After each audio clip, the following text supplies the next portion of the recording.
Bonjour à toutes et à tous, je m'appelle Rchanda Chimier et dans cette vidéo, je vais vous parler de la gestion de carrière. C'est une notion du management des ressources humaines. L'objectif de cette présentation est que les participants puissent maîtriser de manière générale le processus de gestion de carrière. Les questions cruciales qu'il faut se poser pour comprendre le processus de gestion de carrière sont les suivantes. D'abord, qu'est-ce que la carrière d'un salarié? En deuxième lieu, il faut se poser la question de savoir à quoi sert la gestion du parcours professionnel. Et la troisième question, peut-être, c'est de savoir ou de comprendre comment est-ce que on peut gérer la carrière d'un salarié. Commençons par la définition de la carrière. La carrière est définie ou peut être définie comme étant une succession des postes qui ont été occupés par une personne au cours de sa vie professionnelle. Ça provient du latin avec le mot cheminement, un mot qui a été traduit en français, le cheminement donc, pour dire que la carrière c'est un cheminement ou un parcours professionnel de la vie d'un salarié au cours de son existence. Cette succession peut se faire au niveau fonctionnel, c'est-à-dire qu'un salarié change de fonction. Il peut aujourd'hui être directeur d'une entreprise, demain opérateur économique, etc. La succession de postes peut aussi se faire au niveau structurel. Par exemple, aujourd'hui, un salarié peut être directeur administratif et financier. Et quand il voit qu'il veut changer de fonction, il peut apprendre à l'entrepreneuriat et faire la gestion des projets, etc. et devenir un grand gestionnaire des projets. Ça, c'est un changement structurel. La succession des postes peut également se faire au niveau géographique, c'est-à-dire que le salarié a occupé plusieurs postes au niveau dans plusieurs endroits géographiquement différents. Voilà les successions de postes qui peuvent s'opérer à trois niveaux. Quelles sont les dimensions de la carrière?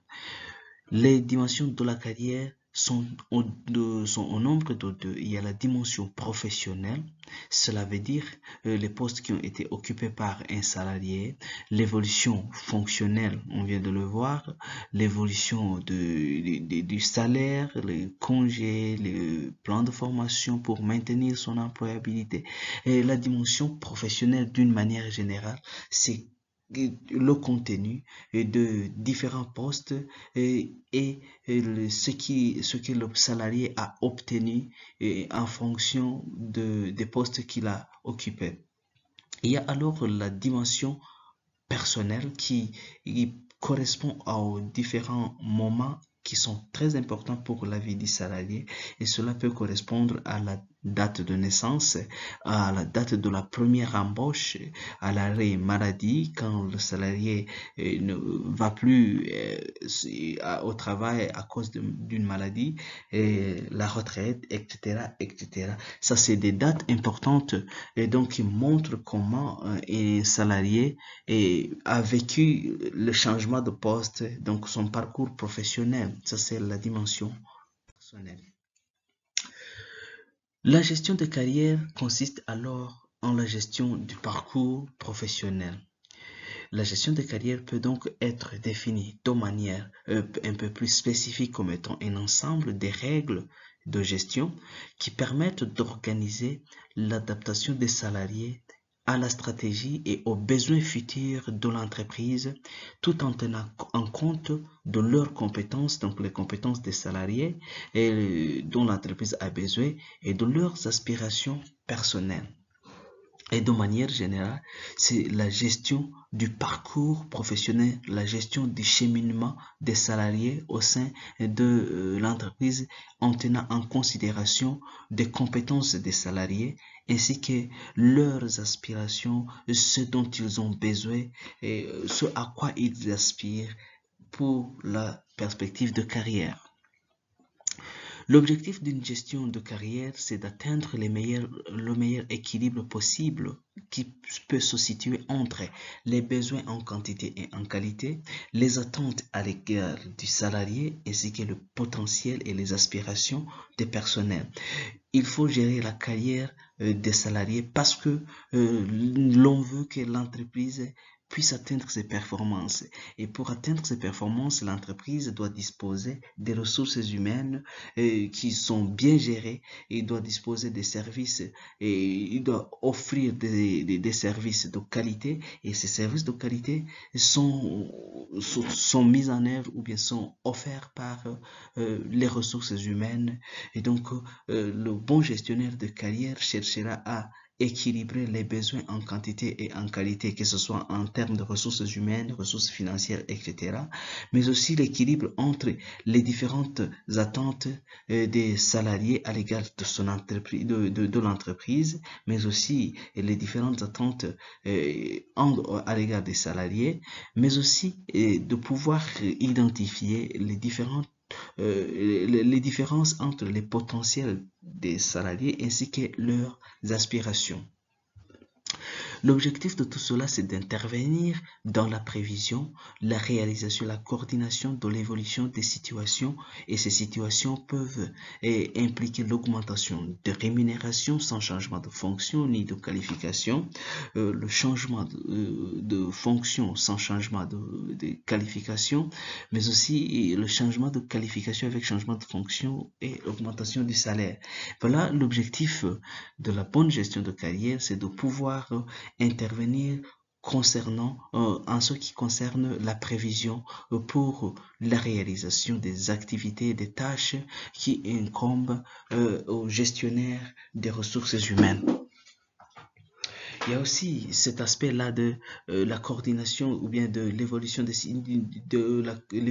la maîtrise d'une situation de changement d'affectation sans modification d'autres paramètres. Ça, c'est des changements, des situations que les ressources humaines vivent dans les entreprises. Et ces situations doivent être maîtrisées par le gestionnaire de carrière pour pouvoir les adapter, pour pouvoir adapter l'entreprise à ces différents changements. Quel est le lien entre la gestion de carrière et la gestion prévisionnelle des emplois et des compétences? Un concept que nous avons déjà expliqué dans les vidéos précédentes. Il y a aussi ce lien qui s'établit avec la mobilité interne. Il faut savoir que l'ensemble de ces concepts, que ce soit la gestion de carrière, la gestion prévisionnelle des emplois et des compétences et la mobilité interne, constitue ce que l'on appelle une politique de gestion de carrière d'une entreprise. Et cette politique peut être scindée en une politique de gestion prévisionnelle des emplois et des compétences et cette partie consiste à identifier, à mettre en œuvre, élaborer des référentiels des métiers, d'identifier des compétences dont l'entreprise a besoin, de clarifier les emplois et les postes susceptibles d'être développé, déployé au sein d'une entreprise. Ça, c'est la première partie. Et la deuxième partie, c'est l'aspect lié à la mobilité interne. Donc, une bonne politique de gestion de carrière promet à la fois une gestion prévisionnelle, la prospection sur les emplois et les compétences, mais aussi la mobilité interne, que ce soit au niveau de réaffectation, affectation des salariés, les changements de poste, la reconversion qui est le fait de changer de métier, le fait de changer de fonction structurellement, au niveau structurel, etc. Ce qu'il faut comprendre, c'est que la politique de gestion, une bonne politique de gestion de carrière qui est mise en place avec les deux aspects de gestion prévisionnelle des emplois et des compétences ainsi que la mobilité interne, va permettre d'identifier des sources des défis liés à la formation, des défis liés au recrutement ou même identifier les besoins en formation et les besoins en recrutement. Quels sont les acteurs principaux de la gestion de carrière et leurs différents rôles? Le premier acteur, c'est la direction générale d'une entreprise parce que cette direction contribue à déterminer la stratégie de l'entreprise, y compris même la stratégie gestion prévisionnelle des emplois et des compétences et la mobilité interne. La direction générale aussi joue le rôle d'expliquer à tous les autres toutes les autres parties prenantes, c'est-à-dire les autres acteurs, les enjeux économiques, techniques et sociaux de l'employabilité des salariés. Ça, c'est très important, le rôle de la direction générale qui doit s'impliquer dans le management, dans la gestion de carrière.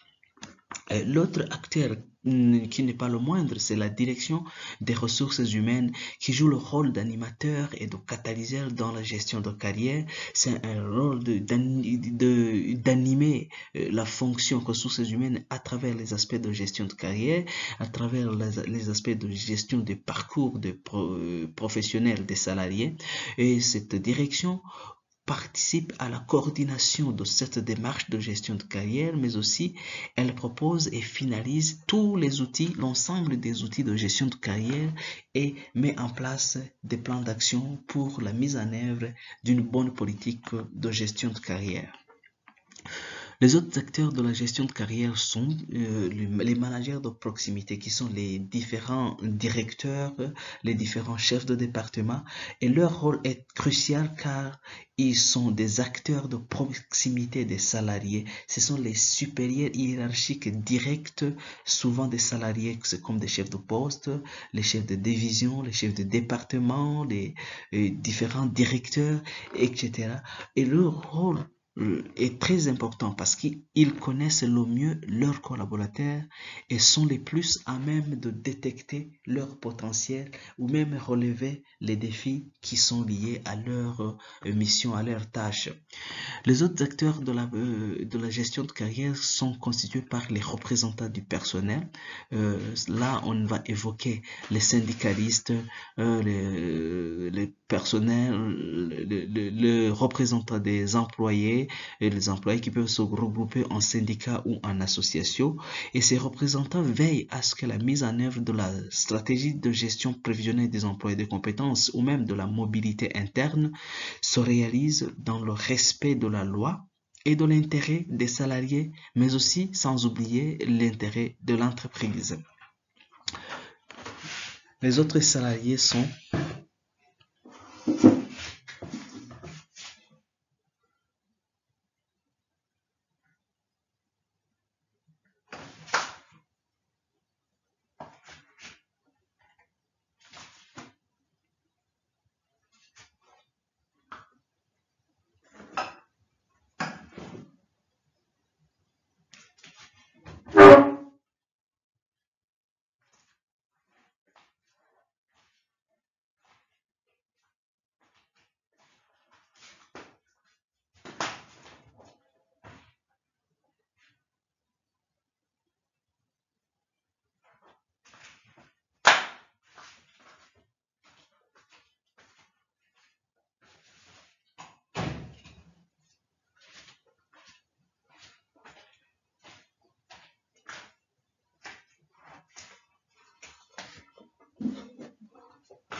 Je m'excuse.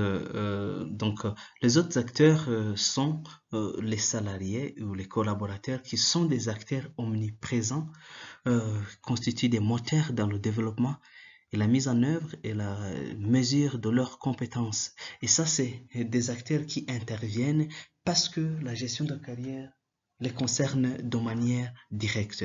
Et pour me résumer sur les acteurs principaux qui interviennent dans la gestion de carrière, c'est tout simplement l'ensemble de tous les intervenants, toutes les parties prenantes qui doivent être impliquées pour la réussite de la gestion de carrière. Avant de terminer, parlons des différents bénéfices de la gestion de carrière, et ces bénéfices peuvent être pour les salariés mais aussi pour l'entreprise. Pour les salariés, c'est de bénéficier d'une sécurité de l'emploi. La gestion de carrière permet de bénéficier d'une sécurité de l'emploi. La gestion de carrière permet de développer et approfondir les compétences des salariés à travers des outils de développement, la formation, le renforcement de capacités. Et la gestion de carrière permet aussi de développer le sentiment d'appartenance à l'entreprise. La gestion de carrière va permettre aussi de satisfaire les différents besoins fondamentaux au sein de l'entreprise, notamment la reconnaissance, l'estime, le pouvoir, et ce qui aboutit souvent à la rétribution, au changement de la rémunération en la rétribution. La gestion de carrière permet aussi de se réaliser par le travail et de mettre à profit leurs compétences. Donc, ça permet aux employés de mettre à profit leurs compétences dans l'accomplissement de leur travail, et cela aboutira à la promotion pour des postes supérieurs, à la prise en considération du travail bien fait, et donc l'esprit de considération du salarié. Et la gestion de carrière, finalement, permet de répondre aux différents besoins de création de nouveaux postes de travail et de responsabilité. Et avec la gestion de carrière, une bonne politique de gestion de carrière, comme on l'a vu précédemment, cela permet d'identifier des besoins en formation et des besoins en recrutement. Pour l'entreprise, la gestion des carrières va permettre de développer le potentiel humain dont elle dispose. Donc, les salariés vont devoir se développer à travers une bonne politique de gestion de carrière, et cela va accroître la flexibilité dans la gestion, la flexibilité des gestionnaires, parce que la gestion de carrière va opérer un certain retournement sur les pratiques, et donc pour considérer le processus, pour considérer le parcours professionnel des salariés. La gestion de carrière permet aussi à l'entreprise de jouer sur la pérennité des relations actuelles et surtout anticiper les besoins futurs en termes de ressources humaines, en termes de compétences. La gestion de carrière pour l'entreprise va aussi permettre d'assurer la pérennité, c'est-à-dire de compenser les départs, les personnes qui partent, qui sont parties donc à l'inévitable, et de s'adapter à l'évolution des âges du personnel. Et nous le voyons avec la pyramide des âges. Donc la gestion des carrières utilise certains outils comme la pyramide des âges pour assurer la pérennité de l'entreprise. Et la gestion de carrière pour l'entreprise va permettre de mobiliser les salariés de manière cohérente afin d'atteindre les objectifs que l'entreprise s'est fixés et même les objectifs de carrière du personnel. Enfin, la gestion de carrière va permettre à l'entreprise d'assurer la rentabilité, parce que la gestion de carrière permet le développement d'une motivation professionnelle et personnelle de l'ensemble des salariés. Comment alors mettre en place une bonne politique de gestion de carrière? 3 étapes sont ici proposées. La première étape consiste à élaborer ce que l'on qualifie de référentiel des métiers et des compétences, et c'est voir ce référentiel peut être développé en utilisant l'outil gestion prévisionnelle des emplois et des compétences. Et le référentiel des compétences et des métiers est un outil de la GPEC, gestion prévisionnelle des emplois et des compétences, qui va permettre d'ajuster les compétences des salariés aux exigences de la politique de recrutement, de mobilité interne et de formation. On l'a vu ou on le voit avec la gestion prévisionnelle des emplois et des compétences. Et là, dans cette étape, il y a des tâches qui sont dévoluées aux responsables des ressources humaines, notamment la définition de ce que l'on qualifie d'emploi type, c'est-à-dire des postes qui sont comparables, comportant des activités et des missions communes, et l'identification des compétences des salariés au sein d'une entreprise.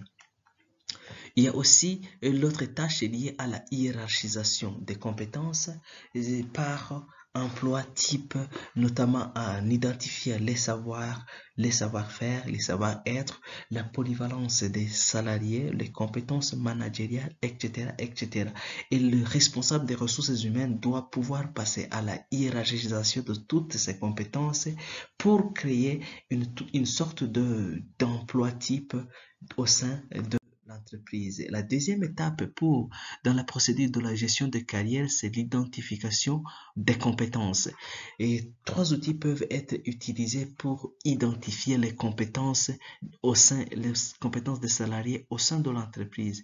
Il y a ce que l'on appelle premièrement la people review ou la revue des effectifs. En deuxième lieu, il y a l'entretien annuel et en troisième lieu, il y a l'entretien professionnel. Concernant la People Review, il s'agit d'un outil du management des ressources humaines qui va permettre à l'entreprise de dresser le bilan généralement annuel des ressources humaines dont elle dispose. C'est une sorte de bilan, de synthèse qui permet de savoir quelles sont les ressources humaines à la disposition de l'entreprise et comment est-ce que ces ressources humaines sont affectées. Cela se passe à travers des rencontres qui sont aménagées à chaque niveau de l'organisation et entre le manager des services concernés et la direction des ressources humaines. Et parfois, cela peut passer par la direction générale de l'entreprise qui peut donner des instructions pour faire cette revue d'effectifs afin de dresser le bilan des effectifs. Donc, l'objectif de tout cela, c'est d'identifier les forces et les faiblesses de l'entreprise en ce qui concerne les effectifs. Et cela, par exemple, pourrait venir en aide ou à corriger les avantages concurrentiels ou les compétences rares, à identifier des déficits de compétences et à identifier si l'entreprise connaît un faible ou un fort taux de turnover, la lourdeur administrative, etc. Et surtout, la People Review permet de détecter les hauts potentiels au sein de l'entreprise. Voilà le premier outil d'identification des compétences dans le processus de gestion de carrière. Le deuxième outil, c'est l'entretien annuel qui est un outil de management par excellence et cet outil permet de faire une évaluation de la performance et afin de détecter même les potentiels des ressources humaines. L'entretien annuel est aussi considéré comme un outil de pilotage des ressources humaines parce qu'il sert au montage du plan de formation. Quand on a fini de s'entretenir avec les salariés, on a un point de vue sur leurs faiblesses et leurs forces et on peut travailler sur leurs faiblesses, par exemple à travers des séances de formation ou de renforcement de capacité. Et l'entretien annuel est un bon moyen de recueillir le ressenti et donc les perceptions des salariés sur leurs activités et sur leurs difficultés, les difficultés éventuelles dans l'exercice de leur métier ou de leur fonction. L'entretien annuel doit être un moment d'échange entre le salarié et son manager. Pour cela, le gestionnaire ou le manager doit faire le bilan de l'année écoulée, fixer les nouveaux objectifs de l'année à venir et puis évaluer les compétences du salarié. Et là, donc l'entretien annuel n'est pas une fiche que le salarié va remplir lui-même, non, c'est un échange, c'est un dialogue entre le salarié et son manager ou son supérieur hiérarchique pour pouvoir dresser le bilan des activités, identifier les défis et fixer de nouveaux objectifs, etc., etc. Le troisième outil pour identifier les compétences dans les procédures de gestion de carrière, c'est l'entretien professionnel.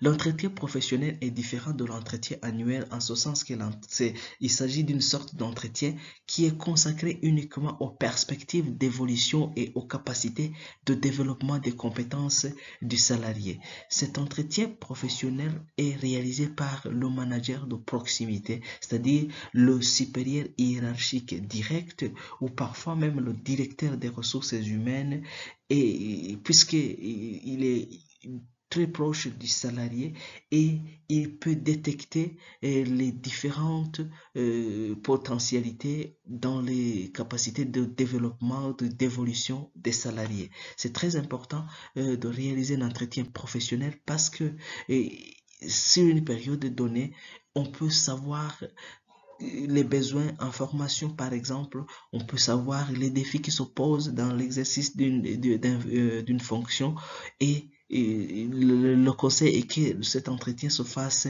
au moins 6 ans dans certains pays pour le bilan de parcours professionnel. La troisième étape de la procédure de gestion de carrière, c'est le développement des compétences des salariés. Et ici, deux outils peuvent être utilisés, à savoir le plan de développement ou le plan de carrière et le bilan de compétences. Le plan de développement ou plan de carrière, c'est un terme qui renvoie évidemment à la mobilité verticale. La mobilité verticale, c'est-à-dire la promotion. Un salarié était directeur, chef comptable, par exemple, et il est promu directeur financier. Ça, ça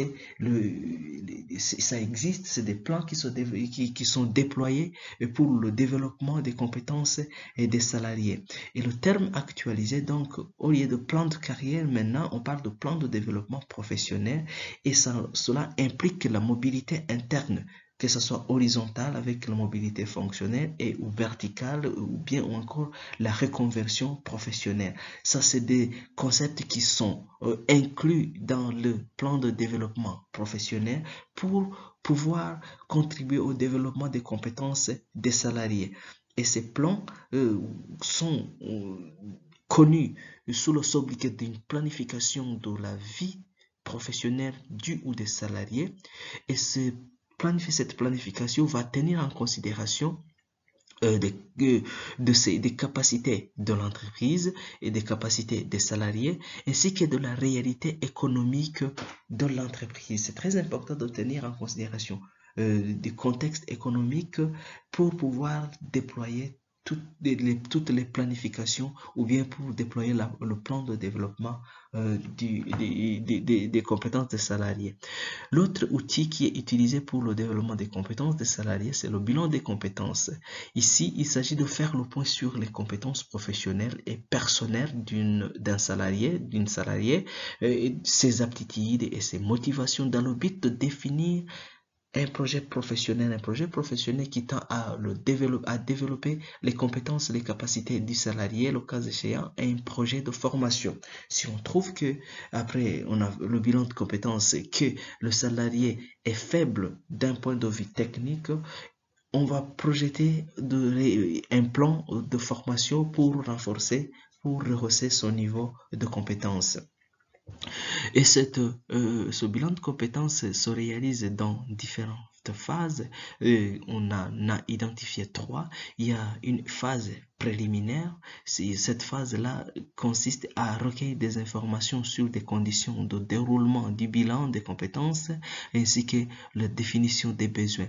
Et la deuxième phase, qui est la phase d'investigation, consiste en un retour sur les parcours professionnels en se posant des questions sur les motivations des salariés, sur leurs intérêts professionnels et personnels et en recherchant des formations éventuelles. Pour le bilan des compétences, la troisième phase et que l'on qualifie de phase de conclusion consiste en élaboration du projet professionnel ou du projet de formation. Et cela doit contribuer, donc ces deux outils doivent permettre de développer les compétences des salariés à travers le déploiement. Avant de conclure sur cette partie de la gestion de carrière, il faut comprendre que la gestion de carrière sous-tend une autre partie, un grand aspect de gestion qui est la gestion prévisionnelle des emplois et des compétences. Alors, on va voir en quelques 2 slides ce que c'est la GPEC, la gestion prévisionnelle des emplois et des compétences. La définition de la gestion prévisionnelle des emplois et des compétences qui est largement connue, c'est que c'est une méthode pour adapter à court et à moyen terme les emplois, les effectifs et les compétences aux exigences qui sont issues de la stratégie de l'entreprise, stratégie des entreprises, ainsi que des modifications de leur environnement, leurs environnements économiques, technologique, social et juridique. Pour essayer de comprendre cette définition, c'est que les entreprises sont soumises à des environnements, sont confrontées à des environnements économiques, technologiques, sociaux, juridiques qui sont changeants. Et ces entreprises subissent des modifications et ces modifications ont un impact sur les emplois qui sont développés, qui sont déployés et sur les fonctions qui sont exercées au sein de ces entreprises. Et donc, les gestionnaires des ressources humaines doivent penser à l'adaptation des ressources humaines à ces différentes modifications auxquelles l'entreprise fait face. C'est voilà le nœud de l'intervention de la gestion prévisionnelle des emplois et des compétences. Et c'est une démarche de gestion prospective, je dis bien prospective, et des ressources humaines qui va permettre d'accompagner le changement, les changements qui sont, qui sont opérés au sein d'une entreprise, je le disais tantôt. Et la gestion prévisionnelle des emplois et des compétences est un outil au service de l'entreprise pour permettre d'anticiper sur les besoins futurs en ressources humaines. Et la gestion prévisionnelle des emplois et des compétences va permettre à l'entreprise de se situer, de se stabiliser en termes de ressources humaines dans le futur. Trois composantes clés sont identifiées ou identifiables dans la gestion prévisionnelle des emplois et des compétences. Il s'agit premièrement de la définition de ce que c'est un poste de travail. Un poste de travail, c'est un ensemble de caractéristiques physiques et organisationnelles qui délimitent un ensemble d'activités orientées vers la production d'un bien ou d'un service.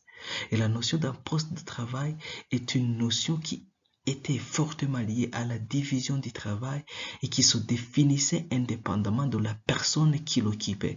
Il faut pouvoir distinguer le poste de travail et la personne qui occupe ce travail. Et maintenant, le poste de travail se définit souvent en fonction de la personne qui l'occupe, ce qui n'est pas souvent un bon augure pour la gestion prévisionnelle des emplois et des compétences. Finalement, un poste de travail, c'est, je dirais, une station, je dirais, c'est ce que je peux appeler la chaise sur laquelle est assise une personne, mais cette chaise-là correspond à un ensemble d'activités. Souvent, on va parler de fiches de poste, et il y a un ensemble d'activités qui sont déterminées, qui sont définies pour la personne qui va venir s'asseoir sur cette chaise. Voilà, de manière générale, la première composante clé de la gestion prévisionnelle des emplois et des compétences. En deuxième lieu, il faut définir ce que c'est l'emploi. L'emploi, c'est la réunion de plusieurs postes de travail et donc qui présentent des caractéristiques proches. Et l'emploi est une notion qui se définit dans le contexte d'une entreprise et à partir des activités concrètement réalisées dans l'entreprise et des compétences mobilisées par les titulaires de cet emploi. Je vais donner des exemples après avoir terminé les trois composantes de la gestion prévisionnelle des emplois et des compétences. La troisième composante, c'est le métier. Le métier se définit se définit à l'extérieur de l'entreprise et il ne dépend pas du contexte particulier de l'entreprise. Le métier, par exemple, repose sur plusieurs dimensions, des règles d'horaire, la communément partager une formation, un diplôme reconnu des organisations professionnelles représentant des métiers. Alors, en donnant des exemples, un poste de travail, c'est quand par exemple quelqu'un occupe le poste caissier. Un caissier, c'est un poste de travail. Et c'est donc un ensemble de caractéristiques physiques organisationnelles qui délimitent des activités. Le caissier a ses activités, a sa fiche de poste et pour percevoir, pour faire les dépenses et recevoir des recettes, et etc., etc. Voilà, ça c'est l'exemple d'un poste. Tandis qu'un emploi, qui est la réunion de plusieurs postes, on peut trouver par exemple dans le service financier, qui est considéré comme un emploi, le poste le poste de caissier, le poste d'agent de recouvrement, le poste de comptable, le poste de chargé de l'administration. Voilà, ça c'est différents postes qui vont finalement englober ce que l'on va appeler le service financier. Et le service financier est équivalent dans cet exemple à un emploi. Tandis qu'un métier, se définit à l'extérieur de l'entreprise, par exemple le métier de comptable, le métier d'infirmier, le métier de médecin. Ça c'est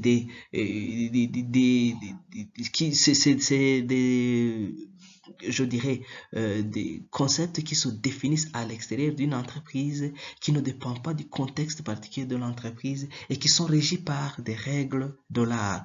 On entendra par exemple l'ordre des médecins, l'ordre des professionnels comptables, l'ordre des sages-femmes, etc., etc. C'est donc cet ensemble-là qui va former le métier. Comment alors mettre en place la gestion ou bien le processus de gestion prévisionnelle des emplois et des compétences? Il s'agit du développement d'un cycle, donc d'un processus, et ce processus est basé sur la communication qui est considérée comme un enjeu clé de la réussite de ce processus. Premièrement, l'étape préliminaire, c'est de fixer les objectifs en lien avec la démarche stratégique de l'entreprise. Qu'est-ce qu'on vise en mettant en place une démarche de gestion prévisionnelle des emplois et des compétences?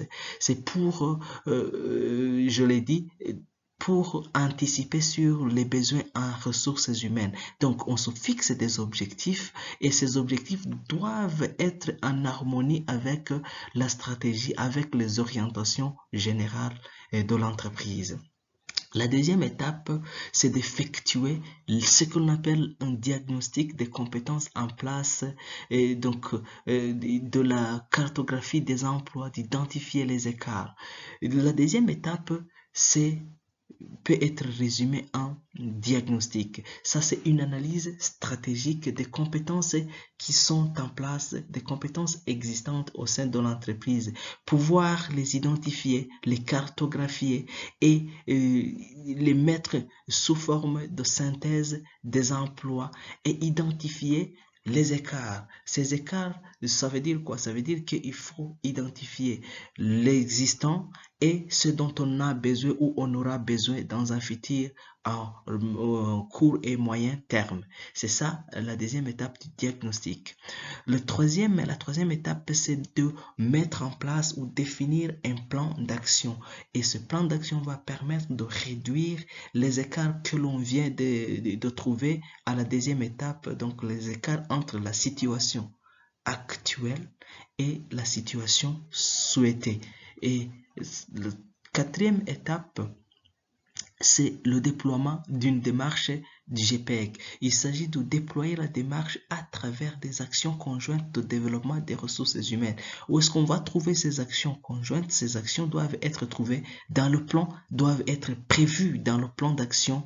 Et donc, c'est une suite logique. Et après avoir déployé, c'est la cinquième étape, c'est d'évaluer les résultats et penser à la pérennisation de la démarche de gestion prévisionnelle des emplois et des compétences. Et cela forme un cercle vicieux. Et donc, en conclusion, après cette petite démonstration de ce que c'est la gestion prévisionnelle des emplois et des compétences, voici 4 vertus d'une bonne gestion de carrière. Alors, en premier lieu, il faut comprendre la carrière comme étant une suite de fonctions et d'activités qui sont liées au travail qu'occupe ou qu'a occupé une personne au cours de sa vie professionnelle et auxquelles on peut finalement associer des attitudes, des aptitudes, des compétences et des réactions particulières. Et cela peut être en rapport avec ce que le salarié, l'employé a vécu au sein d'une entreprise. En deuxième lieu, il faut tirer le meilleur des individus dans le temps et orienter leur parcours professionnel. Là, il faut comprendre que les salariés que vous avez dans votre entreprise peuvent avoir travaillé quelque part où ils ont eu des compétences. Il faut profiter des compétences que vos salariés ont eues dans leur parcours professionnel. Et ça, c'est en fonction des besoins qu'il faut finalement anticiper au sein de votre organisation, mais aussi de gérer de manière prospective. On vient de voir la gestion prévisionnelle des emplois et des compétences. La gestion de carrière, c'est finalement un outil ressources humaines, un outil qui va vous servir à bien gérer efficacement le personnel et la gestion de carrière va euh, avoir des influences sur la motivation, sur la fidélisation, sur le fait de rester dans l'entreprise pour les salariés et cela a des conséquences sur la performance sur le lieu de travail. Et la performance sur le lieu de travail implique évidemment la performance de l'entreprise. Enfin, le quatrième vertu, c'est que la gestion des carrières va répondre aux attentes des collaborateurs en termes de plan de carrière. Quelles sont les perspectives qui se dessinent pour vos salariés? Est-ce que il y a des enjeux qui sont là à faire rester votre personnel au sein de votre travail, au sein de votre organisation? C'est vraiment un enjeu stratégique pour cette fonction ressources humaines dont l'objectif premier est de détecter, attirer et conserver les talents, donc les personnes dont l'entreprise a le plus besoin. Voilà ces quatre vertus qui vont vous permettre de bien gérer les carrières ou la carrière d'un salarié.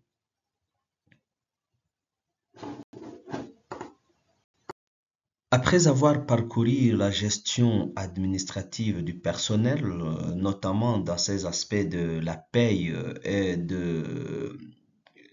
la carrière, la prochaine leçon vise à vous montrer, à partager avec vous les notions en rapport avec l'évaluation et la formation des collaborateurs. C'est une notion aussi qui est enrichissante et en attendant de nous revoir, je vais conclure. Nous voilà au terme de cette présentation et dans laquelle nous avons eu à expliquer ce que c'est la carrière et nous avons aussi parlé du processus de gestion de carrière avec les différents enjeux qui se présentent pour cette pratique et nous avons inséré quelques slides sur la gestion prévisionnelle des emplois et des compétences. Et à nous revoir dans la prochaine leçon.